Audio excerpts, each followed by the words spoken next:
శ్రీమహాగణాధిపతయే నమః. సరస్వత్యై నమః. శ్రీ గురుభ్యో నమః. హరి ఓం. శ్రీకృష్ణ యదుభూషణ నరసఖా శృంగారరత్నాకరా లోకద్రోహి నరేంద్ర వంశదహనా లోకేశ్వరా దేవతానీక బ్రాహ్మణ గోగణార్తిహరణ నిర్వాణ సంధాయక నీకున్మృక్యద త్రుంపవే భవలతల్ నిత్యానుకంపానిధి. శ్రీకృష్ణ భగవానుని దివ్య చరణారవిందములకు శతసహస్రకోటి ప్రణామములు సమర్పిస్తూ పరమ పావనమై దివ్యమై శక్తివంతమైనటువంటిది భాగవతం. భాగవతము ప్రతి పలుకు అమృతం. సుభద్ర అర్జునుల యొక్క కళ్యాణము జరిగిన తరువాత శ్రీకృష్ణ భగవానుడు మిథిలా నగరానికి వెళ్ళాలి అనుకున్నాడు. మిథిలా నగరమును ఏలుతున్నటువంటి వ్యక్తి బృహదశ్వుడు. ఆ మిథిలా నగరంలోనే శృతదేవుడు అని పేరు కలిగినటువంటి ఒక బ్రాహ్మణుడు ఉన్నాడు, మంచి భక్తుడాయి.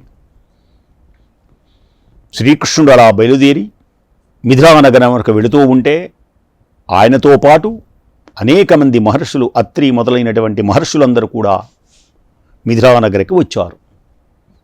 బృహదశ్యుడు శ్రీకృష్ణుని మహర్షులను ఆహ్వానించి కొంతకాలము తన దగ్గరే ఉండమని శ్రీకృష్ణ భగవానుని సేవించి తరించాడు బృహదశ్యుడు. అటు తర్వాత శృతదేవుని ఇంటికి వెళ్ళాలి అని శ్రీకృష్ణ భగవానుడు అలా వెళితే మహర్షులందరినీ ఆహ్వానించి పరమాత్మను కూడా ఆహ్వానించాడు. శృతదేవుడు తన ఇంటికి తోడ్కొని మునులు తన ఇంటికి తోడ్కొని వచ్చాడు. వారికి దర్భాసనములు ఇచ్చాడు. అతని భార్య కూడా వారి పాదపద్మములను కడిగారు, శిరస్సున చల్లుకున్నారు. శ్రీకృష్ణ భగవానుని కూడా చక్కగా పూజించి శిరస్సున నీళ్లు చల్లుకొని పాదములు కడిగి శిరస్సున చల్లుకున్న తర్వాత అనుకుంటున్నాడు ఆయన, స్వామి, తులసిమాలలు, తామర పూలతో కూడినటువంటి హారాలు సమర్పించి నేను ఇల్లు అనేటువంటి చీకటిలో, ఇళ్లను చీకటి నూతి లోపల ఉన్నటువంటి సంసార సాగరంలో కొట్టుమిట్టాడుతున్న నా దగ్గరకు శ్రీకృష్ణ భగవానుడు తానుగా రావటం నేను పూర్వజన్మలో చేసుకున్నటువంటి పుణ్యఫలం. ఆనందించాడు. శ్రీకృష్ణుని యొక్క దివ్యమైనటువంటి పాదతీర్థాన్ని తన శిరస్సున చల్లుకొని గృహమంతా చల్లాడు. శ్రీకృష్ణ భగవానుని చిత్తములో నిలుపుకున్నాడు ఆ శృతదేవుడు. పత్ర పుష్ప ఫలములను జలములను చక్కగా అందించాడు పరమాత్మకు. ఆనంద పారవస్యం చెంది శ్రీకృష్ణుడు తన ఇంట్లో భోజనం చేస్తే ఎంతటి ఆనందం కలిగిందో పొంగిపోయినాడు. శ్రీకృష్ణుడు నా ఇంట విందు ఆరగించాడు, శ్రీకృష్ణుడు నా ఇంట విందు ఆరగించాడు అని ఆనందంతో కన్నుల వెంట బాష్పములు రాలుతూ ఉండగా తన పైన ఉన్నటువంటి ఉత్తరయ్యాన్ని తీసి గిరగిర గిరగిర గిరగిర తిప్పుకుంటూ గంతులేశాడు. నా మనోరథ సిద్ధి, నా కోరిక నెరవేరింది, నా జన్మ పావనమైంది, శ్రీకృష్ణ భగవానుడు నా దగ్గరకు వచ్చాడు, నా జన్మ తరించింది భావించాడు మహానుభావుడు. చిందులు వేశాడు. భార్యాపుత్రులు అందరూ కూడా శ్రీకృష్ణ భగవానుడు స్తుతించారు. తరుణీయు శృతదేవుడు తన భార్యని తానును పుత్రులున్ పదం పడి కృష్ణి భజించుచుండా, పుత్రులు తన భార్యతో స్తుతిస్తూ ఉంటే ఆ తరువాత తచ్చరణంబులు అంకపీఠమున చాచిన మెల్లగా ఒత్తుచున్, ఆ శ్రీకృష్ణ భగవానుని యొక్క దివ్యమైనటువంటి పాదపద్మములను, ఆ పాదమును తన ఒడిలో పెట్టుకున్నాడు. మెల్లగా మెత్తగా ఒత్తుతూ రమావరుంగని పల్కే, శ్రీకృష్ణుని చూచి ఆ పాదపద్మములను ఒత్తుతూ మెల్లగా పలుకుతున్నాడు శృతదేవుడు. భక్తజన వత్సల, నా మా భాగ్యము ఈనాడు ఎట్టిదో కదా. బ్రహ్మాది దేవతలు కూడా దర్శింపలేనటువంటి నీ దివ్య సందర్శన మహాభాగ్యాన్ని నేను చూడగలుగుతున్నాను. నా భాగ్యం. ఓ స్వామి, సర్వాంతర్యామి స్వామి, మునీంద్రుల యోగశ్రేష్ఠుల హృదయ పద్మాలలో నిరంతరం వసించేటువంటి దివ్య మంగళ రూపం నా కనులకు గోచరమైంది. నా జన్మధన్యమైంది. ఏ మునీశ్వరులు నిరంతరము ఆ యోగీశ్వరుని చూడాలి అని తపిస్తున్నారు, అట్టి మహానుభావుడైనటువంటి స్వామి యొక్క దివ్యమైనటువంటి రూపం నా కన్నులకు గోచరమవుతున్నది. వాసుదేవా, హే వాసుదేవా, నీ దివ్యగాథలు చెవులకు నిండుగా పండుగగా ఆనందంగా వినాలి. వింటూ నీకు పూజలు చేస్తూ నీ పాదపద్మములకు నమస్కరిస్తూ నీ దివ్యమైనటువంటి నామాన్ని జపిస్తూ నా శరీరాలు నీ అధీనాలని భావించే సజ్జనుల యొక్క హృదయాలలో ఆ హృదయం అనేటువంటి అద్దంలో కనిపిస్తావు. ఎవరికి దర్శనమిస్తాడు అంటే నీ కథలు ఆకర్ణించేటువంటి వారి హృదయాల్లో అద్దంలా నువ్వు కనపడుతూ ఉంటావు కళ్ళు మూసుకుంటే. ఎవరికి కనపడతావు? అందరికీ కాదు. నీ దివ్య గాథలను ఎవరైతే చెవులారా వింటున్నారో, నిరంతరము నీ పూజలు ఎవరైతే చేస్తూ ఉన్నారో, నీ పాదపద్మములకు ఎవరైతే నమస్కరిస్తూ ఉన్నారో, నీ దివ్యనామాన్ని నిరంతరము ఎవరైతే జపిస్తున్నారో, కృష్ణ కృష్ణ కృష్ణ అంటూ, శరీరాలు తమ శరీరాలు, ఈ శరీరము కూడా నీదే, ఈ చేతులు ఈ కళ్ళు సకలము నీవే, ఇంద్రియములన్నీ అని భావించి సర్వం నీవే తప్పని తప్పరం వెరుగా, నువ్వే సర్వం అని భావించేటువంటి వ్యక్తులైతే ఎవరైతే సుజ్ఞానులు ఉన్నారో, ఆ సుజ్ఞానుల యొక్క హృదయాలలో అద్దం, ఆ హృదయం అనేటువంటి అద్దంలో నువ్వు దర్శనమిస్తూ ఉంటావు. కర్మ పరతంత్రుడైనటువంటి వారి యొక్క హృదయాలకు కర్మలలోనే ఉండి, కర్మలే సంసారం, దీనిలో ఉండి నిన్ను స్మరించకుండా ఉండే వాళ్ళకి నీవు దూరం అవుతావు. వాళ్ళ కనపడవు నువ్వు, నీ మహిమ వాళ్ళకి తెలియదు కదా. నిన్ను చూడాలి అంటే ఇంత చేయాలి. నీకు మృక్యద కృష్ణ, నీకు మృక్యద కృష్ణ నిగమాంత సంవేద్య లోకరక్షక భక్త లోక వరదా. నీకు మృక్యద కృష్ణ నిగమాంత సంవేద్య లోకరక్షణ భక్త లోక వరదా. నీ పాద సేవా నిరతు నీ నన్ను ఏ పనికిం పంపెదవు ఆనతిమ్మనినా. కృష్ణన్ ఎల్ల నవ్వు మొగమున నెలవంద. కృష్ణ కృష్ణ, నీకు నేను నమస్కరిస్తున్నాను. శృతదేవుడు అంటున్నాడు ఆ బ్రాహ్మణుడు. వేదవేద్య, లోకరక్షక, భక్తవరద, నీ పాదసేవలో నిరంతరం సంచరించేటువంటి నన్ను ఏ పని చెయ్యమంటావో ఆజ్ఞాపించు. ఇలా పలుకుతున్నటువంటి శృతదేవుని యొక్క మాటలు విన్నాడు శ్రీకృష్ణ భగవానుడు. గోవిందుడు విన్నాడు. నన్ను ఏం చేయమంటావు స్వామి అన్నాడు శృతదేవుడు. నన్ను ఏం చేయమంటావో ఆజ్ఞాపించమన్నాడు. గోవిందుడు అంటున్నాడు మందహాసం చేస్తూ.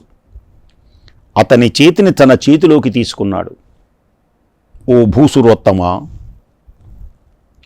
తపోధనులైనటువంటి మునిశ్రేష్ఠులు తమ పాదధూళితో లోకాన్ని పవిత్రం చేస్తున్నారు. అత్రి మహర్షి, భరద్వాజ మహర్షి, వీళ్ళందరూ ఉన్నారు కదా అక్కడ చాలామంది.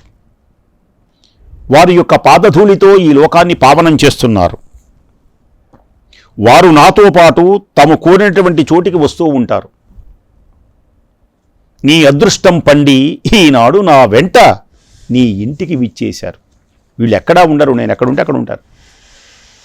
నేను శృతదేవుని ఇంటికి వెళుతున్నాను అంటే వాళ్ళు కూడా వచ్చారు. నీ అదృష్టం చూసావా?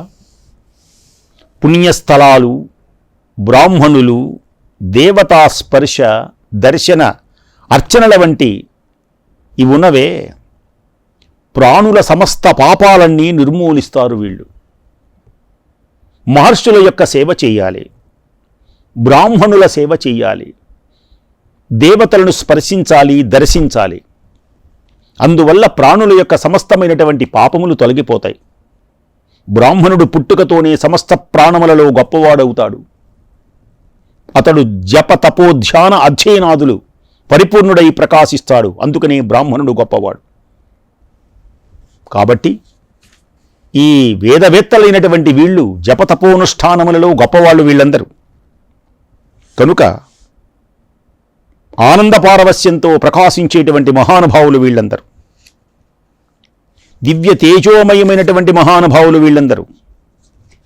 సమస్తమైనటువంటి దోషములన్నీ పోగొట్టగలిగినటువంటి ధీశాలులు వీళ్ళందరూ. కోరినటువంటి చోటికి విచ్చేస్తారు వీళ్ళందరూ. వీరు ఉన్న చోటు పవిత్రమైపోతుంది. శృతదేవ, నామది విప్రులపై గల ప్రేమము నా తనువునందు పెట్టని తనమున్. ఓ పుణ్యాత్మ, నా మనస్సులలో భూసురుల మీద ఉన్నటువంటి ప్రేమ నా శరీరము మీద కూడా లేదు. నా మనస్సు అంతా బ్రాహ్మణుల యందు నా మనస్సు లగ్నమై ఉంటుంది. కనుక నీవీ మునులను చక్కగా పూజించు. వీళ్లను పూజిస్తే నీ పాపములన్నీ తొలగిపోతాయి. ఎందుకని? వీళ్ళు తపోధ్యాన నిరతులు, జపతపోధ్యాన నిరతులు. కాబట్టి అధ్యయనాదులు చేసేటువంటి వాళ్ళు తపోధ్యాన నిరతులు. వీళ్ళు సేవించినట్లయితే వీళ్ళు నడిచిన ప్రదేశం పుణ్యస్థలం. నామది విప్రులపై గల ప్రేమము నా తనువునందు పెట్టని కథనన్. నేను ఈ మునీశ్వరుల మీద ఉన్నంత మనస్సు నా దేహం మీద ఉండదు, నా హృదయం. భూమీసురులు అర్హులు నీవీ మునులన్ పూజసేము. కాబట్టి నా మనస్సు ఈ జపతపోధ్యాన అధ్యయనములను చేసే మహర్షుల మీద ఉన్నంత నా హృదయం నా తనువు మీదనే ఉండదు.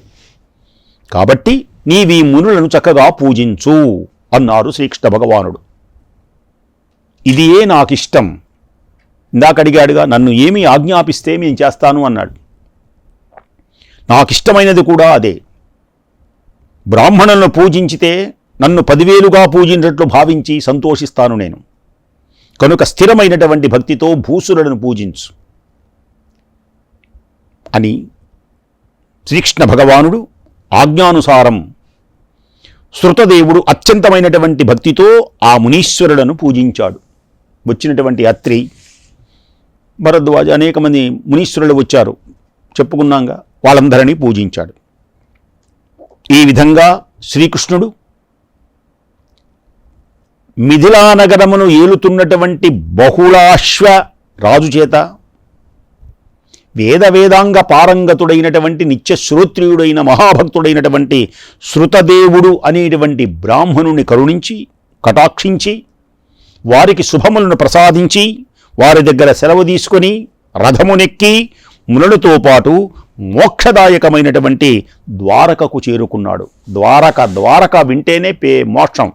అయోధ్య, మధుర, మాయ, కాశీ, కాంచీ, అవంతిక, పురీ, ద్వారవతీ చైవ సప్తైతే మోక్షదాయకాః. మోక్షమును కలిగించేటువంటి ద్వారకానగరికి చేరుకున్నాడు. ఉగ్రసేనాది యాదవ పుంగవులు స్వర్గ నరకాలను గూర్చి వివరిస్తూ ఉంటే కృష్ణుణ్ణి చూస్తూ,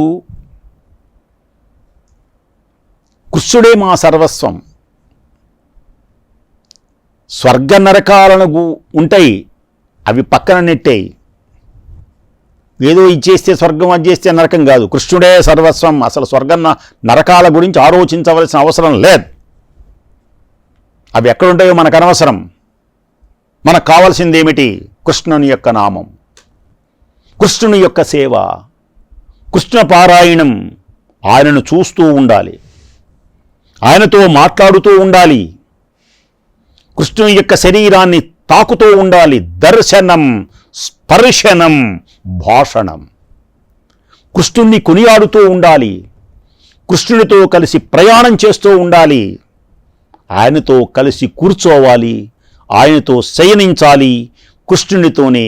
కృష్ణుడితో బంధుమిత్రాదులు కలిగేటువంటి భాగ్యం మీకెలా ప్రాప్తిస్తుందో అని రాజశ్రేష్ఠులందరూ ఆశ్చర్యపడ్డారు. యాదవులందరినీ చూచి మిగిలిన రాజులు ఆశ్చర్యపడ్డారు, సంతోషించారు. కృష్ణుని దయ ప్రాప్తిస్తే సకల వైభవాలు జీవిస్తున్నటువంటి ఉగ్రసేనాది యదువృష్టి పుంగవులందరికీ ఆ రాజులందరూ అనేక విధములుగా అభినందించారు. ఈ ఉగ్రసేన మొదలైనటువంటి యదువీరులందరినీ రాజులు సత్కరించారు.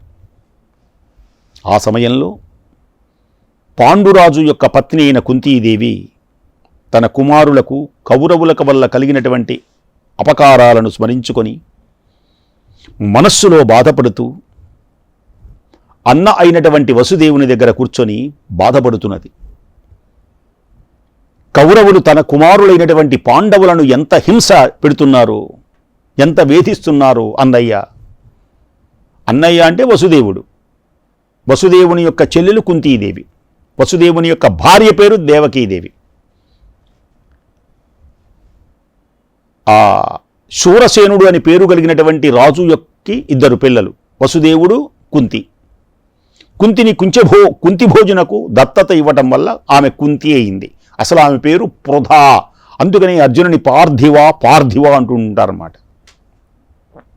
అంటే వసుదేవుడు శ్రీకృష్ణునికి సొంత నాన్న, వసుదేవుని యొక్క చెల్లెలు మేనత్త. కనుక కుంతీదేవి అన్నయ్య దగ్గరకు వచ్చి బాధపడుతున్నది. ఓ అన్నా వసుదేవా, పాండు తన్నయుళ్ళు, పాండురాజు కుమారులు నీకు అల్లుళ్ళు, అంతేగా చెల్లెలు కొడుకులు వీళ్ళందరూ, వసుదేవుని యొక్క చెల్లెలు కొడుకులు వీళ్ళందరూ. పాండవులు కీకారణ్యాలలో భీకర మృగాల మధ్య పలు బాధలకు గురి అయినారు. వనవాసం, పాండవ వనవాసం అంటారు. వారిని మీరు దయార్ద్ర హృదయంతో చూడాలి కదా. ఈ విధంగా కుంతీదేవి పరిపరి విధాల తన కుమారులు కష్టాల పాలై అడవుల పాలై ఉండే బాధపడుతూ అన్నతో చెప్పుకుంటే ఆ అన్నయ్య అంటున్నాడు చెల్లెలతో, విధి బలీయమైనది చెల్లి,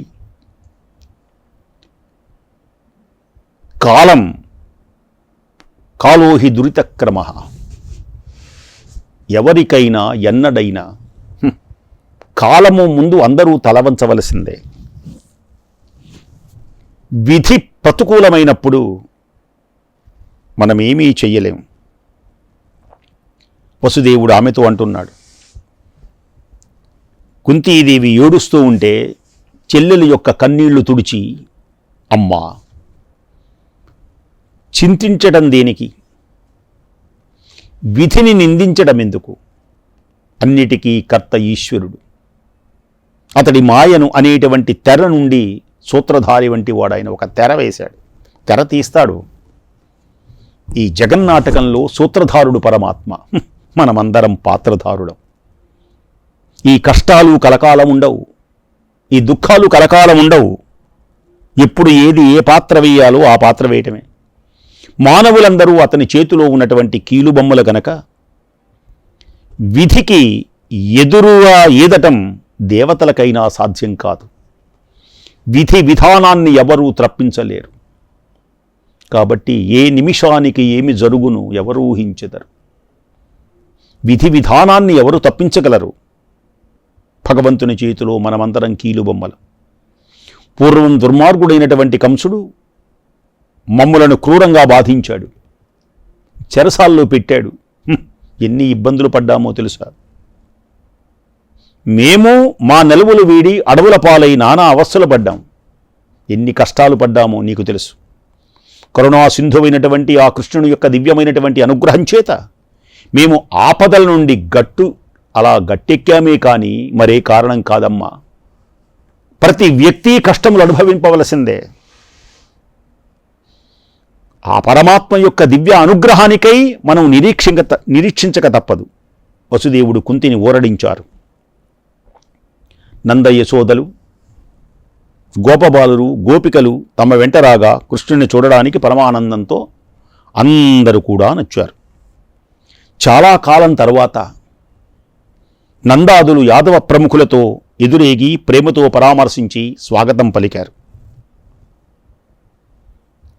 అందరినీ. వసుదేవుడు మహానందంతో వారికి ఉచితమైనటువంటి సత్కారాలు చేశాడు. వచ్చినటువంటి నందుడికి, యశోదకి. బలరామకృష్ణుడు వినయసుందరులై నంద యశోదలకు నమస్కరించారు. యశోద పెంచింది కదూ, నంద యశోదలంటే కదా పెరిగింది. వాళ్ళు కూడా తల్లిదండ్రులే, కన్నవాళ్ళు వీళ్ళు, పెంచిన వాళ్ళు వాళ్ళు. నమస్కరించాడు శ్రీకృష్ణుడు. బలరామకృష్ణులకు నంద యశోదలు, బలరామకృష్ణులు ఇద్దరు కూడా నంద యశోదలకు మ్రొక్కి వారిని కౌగిలించుకొని భక్తి అనురాగములతో కొరతలైనటువంటి స్నేహాలు పెళ్ళుబుకుతూ ఉంటే, కన్నుల వెంట ఆనంద బాష్పములు పొంగి పొరలుతూ ఉంటే మాటలు రాక మౌనంగా ఉన్నారు. ఆ పిల్లలను చూసి యశోద బలరామకృష్ణులను ఒడిలో కూర్చోబెట్టుకున్నది. ఎన్నాళ్ళయిందో, పెద్దవాళ్ళైనారు. అయినప్పటికీ ఆ తల్లి ప్రేమ ఆగదు కదా. ఆప్యాయతగా దగ్గరకు తీసుకుంది. వారిని తన గుండెలోకి హత్తుకున్నది. కపోలాలు అలా నిమిరి ముద్దాడింది. శిరస్సును వాసన చూసింది. చుబుకములు ఆ గడ్డమును పట్టుకొని చక్కగా నిమురుతూ, ఆ బుగ్గలను తడుముతూ పరమానందాన్ని పొందింది ఆమె. స్థిరమతితోడరోహిణియు దేవకియుంతగనంద గోపసుందరిన్ గని కౌగులించుకొని. రోహిణీదేవి తన కుమారుడైనటువంటి బలరాముని ఆదరించింది. దేవకీదేవి, రోహిణి దేవకీదేవి ఇద్దరూ యశోదాదేవిని ప్రేమతో కౌగులించుకున్నారు. రోహిణి, దేవకీదేవి ఇద్దరు. అంటే బలరాముని యొక్క కన్న తల్లి రోహిణి, శ్రీకృష్ణుని యొక్క కన్న తల్లి దేవకీదేవి. పెంచింది యశోదను. ఆ యశోద వచ్చింది కదా తన దగ్గరికి. నందగోపాలు అందరూ వస్తే స్వాగతం పలికాడు వసుదేవుడు తన ఇంటికి రాగానే. వాళ్ళిద్దరిని కూడా చక్కగా కౌగులించుకున్నారు. ఆమె చేసినటువంటి సత్కార్యాలు స్మరించుకొని ఆమెతో, అమ్మా, నీవు నీ భర్త ఎనలైనటువంటి బంధుప్రీతితో పూర్వం చేసినటువంటి మంచి పనులు మేము మరువలేమమ్మా, ఆప్యాయతగా పలకరించారు. యశోదతో, పుట్టింది మొదలు మీరే బలరామకృష్ణులను అనురాగంతో పెంచి పెద్ద చేశారు. మేము కన్నాం. ఆ కనినటువంటి క్షణమే, ఏదో కొన్ని క్షణాలు మాత్రమే అక్కడి నుంచి వెళ్ళిపోయినాడు యశోద దగ్గరికి. నవమాసాలు మోసి కంది దేవకీదేవి, రోహిణి. కానీ పెంచి పెద్ద చేసింది ఎవరు? యశోదాదేవి. యశోదాదేవి అనురాగంతో పెంచింది, బలరామకృష్ణులను పెంచింది. అందుకే మీ బిడ్డలైన వీళ్ళందరినీ మిమ్ములను జనజనకులుగానే భావిస్తూనే ఉంటారు. మీరు తల్లిదండ్రులే, మేము తల్లిదండ్రులమే. వారు కంటికి రెప్పలా వీళ్ళని పెంచారు. ఎంత ప్రేమగా పెంచారో మనం లోగడ చెప్పుకున్నాం. శ్రీకృష్ణుని యొక్క బాల్యలీలలు యశోద ఎలా పెంచిందో ఆ పరమాత్మని. వీరిపై మాకంటే మీకే ప్రేమ ఎక్కువ ఉంటుంది, పెంచిన ప్రేమ. కనుకనే వీళ్ళు మీ ఇంట్లో ఇన్నాళ్ళు సుఖంగా ఉండగలిగారు వీళ్ళందరూ. రోహిణీదేవి, దేవకీదేవి యశోదతో ఇలా ససలపాలాడుతుంటే చక్కగా పెంచారు. ఓహో అవి మాట్లాడుతుంటే గోపకాంతలు రాక వచ్చినటువంటి తన ప్రాణేశ్వరుడైనటువంటి కృష్ణుని చూడడానికి తహతహలాడుతూ ఆనందంతో పొంగి పొరలేటువంటి ఉత్సాహంతో అక్కడికి వచ్చారు. చూచారు, పరమాత్మను చూచారు. గోపికలు ఎన్నాళ్ళయిందో పరమాత్మతో విహరించి బృందావనిలో. శ్రీకృష్ణుని చూచి ఎన్నాళ్ళయిందో, మాతో ఆడుకున్నాడు, మాతో పాడుకున్నాడు, మేమందరం ఆడాం. నలిన దళాక్షుని చూచారు. కృష్ణ కృష్ణ కృష్ణ. గోపికలు గోపాలకృష్ణుని చూచి మురిసిపోయినారు. చూచినంతసేపు తమ కళ్ళను ఆర్పకుండా చూచారు. వారు శ్రీకృష్ణుని యొక్క జగన్మోహన సౌందర్య వైభవాన్ని తలుచుకుంటూ ఆత్మలోనే ఆ పరమాత్మను కౌగిలించుకున్నారు. ఆత్మలోనే అచ్యుతుని కౌగిలించుకున్నారు. వారి తనువులు గగుర్పొడిచిని పరమాత్మను ఒక్కసారి తన హృదయంలో చూచి కౌగులించుకోగానే వాళ్ళు దేహంతో కౌగులించుకోలా, ఆత్మతో కౌగులించుకున్నారు. బ్రహ్మ సాక్షాత్కారం అంటారు దీన్ని.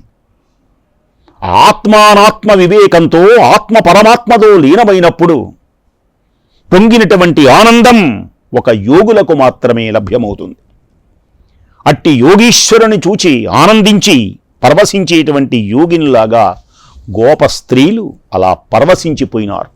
అట్టి ఆనంద అనుభూతులు మనందరికీ కలుగునుగాక.